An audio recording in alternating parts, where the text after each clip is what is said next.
So, are you okay with that? Is that okay with you? This is Jayson Warner Smith, and I have a little story to tell today about how this business of acting in film and television really works. And I'm curious if you're okay with it. So, about 2 years ago, a little more than 2 years ago, January of 24, I got an audition for a movie which ended up on Prime. It's called The Pickup. Stars Eddie Murphy, Pete Davidson, Ava Longoria. And I got this audition. And I'm like, thanks, Alex. Thank you, agent. Thank you for this opportunity. And I put together a tape and I sent it in, thinking, okay, let's see what happens. It'd be nice to work with Eddie Murphy or Pete Davidson. Wouldn't that be cool? And then lo and behold, I got a call back for this role. So I said to my agent, would you please get me the whole script before I show up for this Zoom in-person live audition callback thing? And they got it for me. They said, here's a draft, but here's the script. So I read through it and I'm like, wow, okay, this is a major role. It's a supporting role, but it's a major supporting role in this comedy film starring Eddie Murphy and Pete Davidson, Ava Longoria. And my audition scene, if I booked it, is a scene with Eddie Murphy.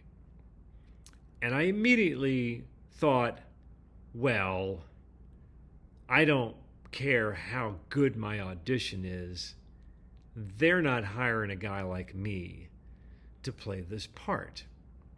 They're just looking at me as a backup. Somebody who could fill in if they can't get who they really want. Or someone from the stable, the orbit of who they really want. I'm the local guy who can handle it if they can't get the name. And I told my agent that. And I said, I'm gonna do the audition, I'm gonna do the callback, and I'm gonna give it my best. But they're not looking at a guy like me for this role. And I was right. I did a pretty good audition. And now I don't have a copy of my callback because that was live, and somebody has a copy of it somewhere if they didn't erase the hard drive. But I do have my audition. Here's a part of it. The routes were locked at midnight. It's not my fault that you didn't check your phone. Hey, where are you going with that? Putting these with the quarters. With the quarters? Do those look like quarters? They're gold quarters. Gold quarters? Gold quarters, everybody. Maybe Sacagawea dollars? Moron. Frickin' Gen Z.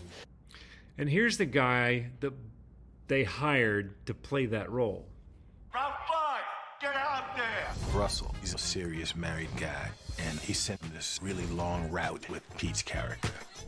Recognize that guy? Yeah, that's Andrew Dice Clay. That's who they hired to play that role. And it got me to thinking about an interview I heard back from 2016 with Gary Cole. If you don't know who Gary Cole is, he was the manager of The Office and Office Space. He was Ricky Bobby's father, Reese Bobby, in Talladega Nights. He was on Veep for quite some time. Yeah, Gary Cole, that guy. And he was being interviewed, not by Terry Gross, but the other fellow who, David Bianculli, maybe is his name, who does the other interviews when Terry is away. And at one point in the interview, they were talking about a mini-series. Actually, I think it was just a two-part kind of movie of the week type mini-series from the 1980s, 1984. And here it is.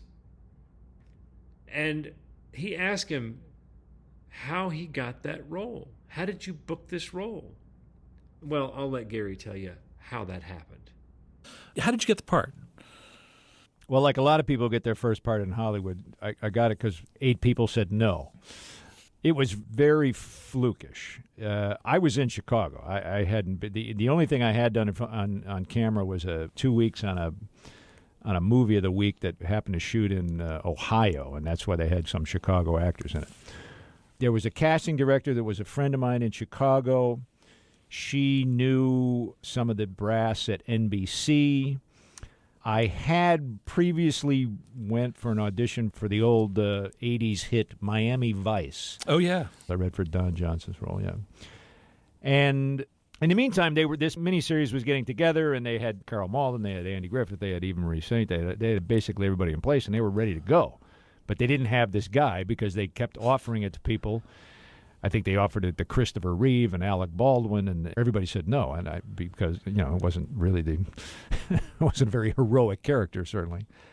And then somehow I wound up on the list and found myself on a plane to L.A. I read for it, and the next day, I was so naive that I got the part and I didn't even realize that I got it. People were measuring me for coats and stuff, and I'm going, "Do I have the job? I can't figure it out." Because it was all like a dream, I mean, it didn't make any sense to me how I got there. But sometimes that's the way it goes. Yeah, he was the backup. The other guys turned it down. He was the backup. So why am I making this little video? I'm making this video for folks like me who work in this business, who are trying to get a break. And I want you to know that when you get these auditions for these larger roles in these bigger projects, or however good they might end up being, by the way, the Pickup movie did not get good reviews, that most of the time, you're the backup. You're the understudy. You're there in case they can't fill the role with somebody that they really want. And there's nothing wrong with that. Yeah, why am I telling you this? Well, I'm telling you this because this is the way things are. And if you're okay with that, you're good to go. But if you're not okay with that, if that's just like a game changer, like, well, I'm not going to work in this business if that's how the things are, then that's good. Now you know. It's time to move on to do something else. Because that's the way things are. I read for the movie Dope Sick, the TV series Dope Sick, 8, 9 times, and one of the roles was amazing, a great role. Ended up going to a guy named Ray McKinnon, good friend of mine actually. And I wrote to him and I said, "Congrats, man, I'm so glad that, if I couldn't have this part, that it went to someone like you. You were, I have no qualms with that." And his response was like, "That's weird. Why are they having you audition for a role that they offered me 4 months ago?" Well, I was a backup. It was during the pandemic. They thought maybe he might get sick, and they needed a backup. So I invested 2-3 days of my time to memorize these lines and pick out a costume and set it up and get a reader to come in and tape this audition that I put my heart and soul into because it was the first decent role for that movie, that TV series that I had gotten. And, they were just looking for backups. So that's how this business works, guys. Not all the time, but a lot of the time, especially for these larger roles, these larger supporting roles, you're auditioning for the backup. Be good with that. You need to be good with that. All right. Have a good day.